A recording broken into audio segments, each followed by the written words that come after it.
चलिए दोस्तों, आज हम आपको बताएंगे फ्रिज के कंप्रेसर को किस प्रकार से चेक किया जाता है। कहने का मतलब है जो फ्रिज का कंप्रेसर आप देख रहे हैं, डायग्राम हमने बना रखा है। इसमें सप्लाई देने के लिए 3 पॉइंट बने होते हैं। किसी भी कंप्रेसर में सप्लाई देने के लिए 3 ही पॉइंट बने होते हैं। इन तीनों पॉइंटों को किस प्रकार से जाने कि इसके अंदर कॉमन कौन सा है, रनिंग कौन सा है और स्टार्टिंग कौन सा है, तो इसके जानने के लिए हमको आवश्यकता होगी एक मल्टीमीटर की।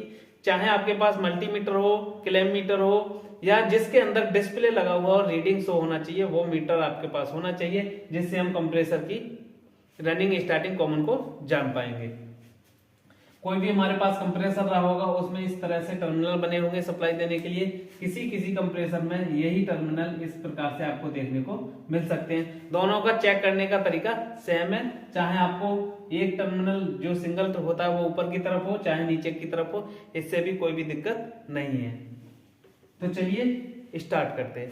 तो इसका जो चेक करने का तरीका होता है वो होता है इन तीनों पिनों का बारी बारी से हम मान को चेक करते हैं और उसको रीडिंग को लिख लेते हैं, और लिखने के बाद पता करते हैं कि इसमें कौन कौन सी में कितना कितना रीडिंग प्राप्त हुआ।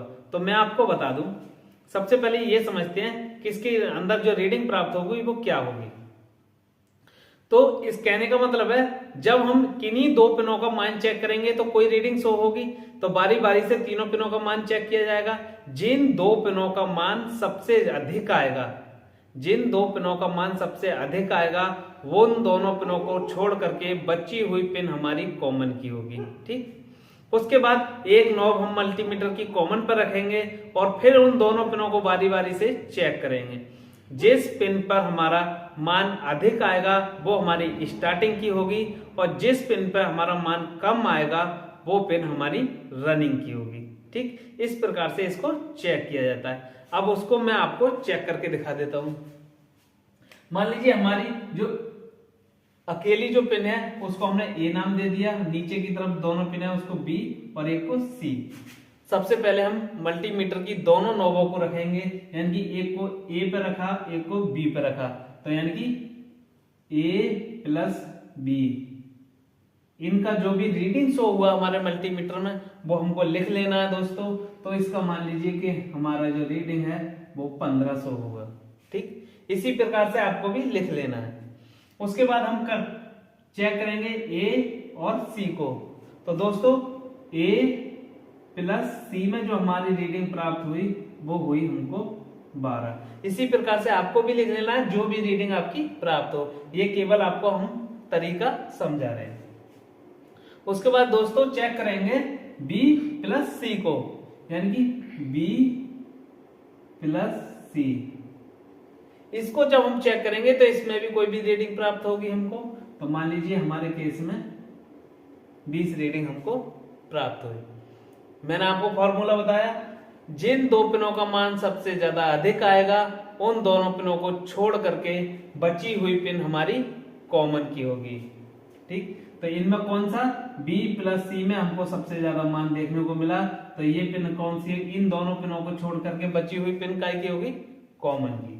तो ये हमारा क्या हो गया, कॉमन। ठीक, अब एक पिन हम कॉमन पर रखेंगे और इन दोनों पिनों पर चेक करेंगे।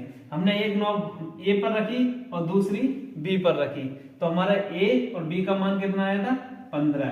तो मैंने आपको बताया था थ्योरी में, कॉमन पर रखने, एक पिन कॉमन पर रखने के बाद बची हुई दोनों पिनों पर मान चेक करेंगे। जिसमें मान अधिक आएगा वो हमारी होगी स्टार्टिंग की, और जिसमें मान कम आएगा, यानी कि ए और सी पर हमने चेक किया तो कितना आया था हमारा 12, तो ये हमारी क्या की होगी, रनिंग की।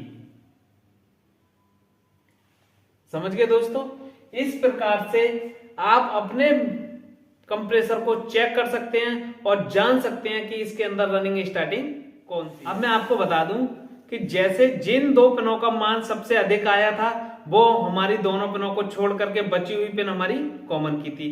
फिर से हम चेक करेंगे, एक हमको कॉमन पर रखनी है, दूसरी बची हुई पिनों पर दोनों में से रखेंगे। जिस पे मान ज्यादा आएगा वो हमारी स्टार्टिंग की हो जाएगी, जिस पे मान कम आएगा वो हमारी रनिंग की हो जाएगी। तो इस प्रकार से हम फ्रिज में लगे हुए कंप्रेसर को चेक करते हैं। वीडियो अच्छी लगी हो तो लाइक करें, कमेंट करें, कंप्रेसर से रिलेटेड अगर आपका कोई डाउट हो तो कमेंट बॉक्स में लिख सकते हैं और मिलते हैं किसी नेक्स्ट वीडियो में। तब तक के लिए जय हिंद, जय भारत।